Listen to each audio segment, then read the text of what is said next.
October is mental health month. We all celebrate. इस महीने हमने बेतहाशा इवेंट्स अटेंड किए हैं। Everyone is emphasising the importance of mental health. लेकिन फाइनेंशियल वेलबींग के बगैर मेंटल हेल्थ अचीव करना नियरली इम्पॉसिबल है। We all are working for a pay cheque, और हम पे चेक इसलिए अर्न कर रहे हैं क्योंकि हम चाहते हैं स्टेबिलिटी अपनी लाइफ में। Financial wellbeing is the ultimate goal of people. हम चाहते हैं कि हम जहनी तौर पे उसी वक्त सेटिस्फाइड और पुरसुकून फील करते हैं जब हमें पता हो कि हमारे जेब में पैसे हैं। और financial well being is such an important topic. आपकी ऑर्गेनाइजेशंस के इतने सारे मसाइल हैं जो सिर्फ फाइनेंशियल वेल बीइंग से हल हो सकते हैं। लोगों की मेंटल हेल्थ बेहतर हो सकती है, लोगों की लॉयल्टी इंक्रीज हो सकती है, एम्प्लॉयज़ की रिटेंशन इंक्रीज हो सकती है।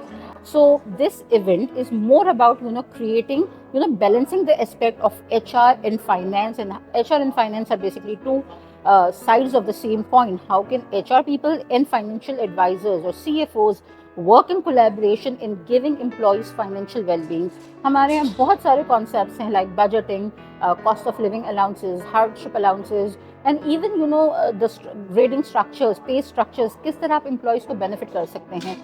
There are a lot of ways where HR people, if they work strategically in line with financial advisors, CFOs, we can help our employees in a lot of ways.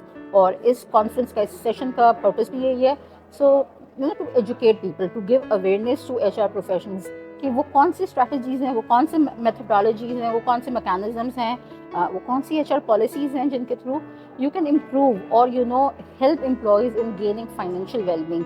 और financial wellbeing जब attain होती है तो फिर obviously mental wellbeing भी achieve होती है. Then you can even focus on your physical wellbeing, your overall happiness in life.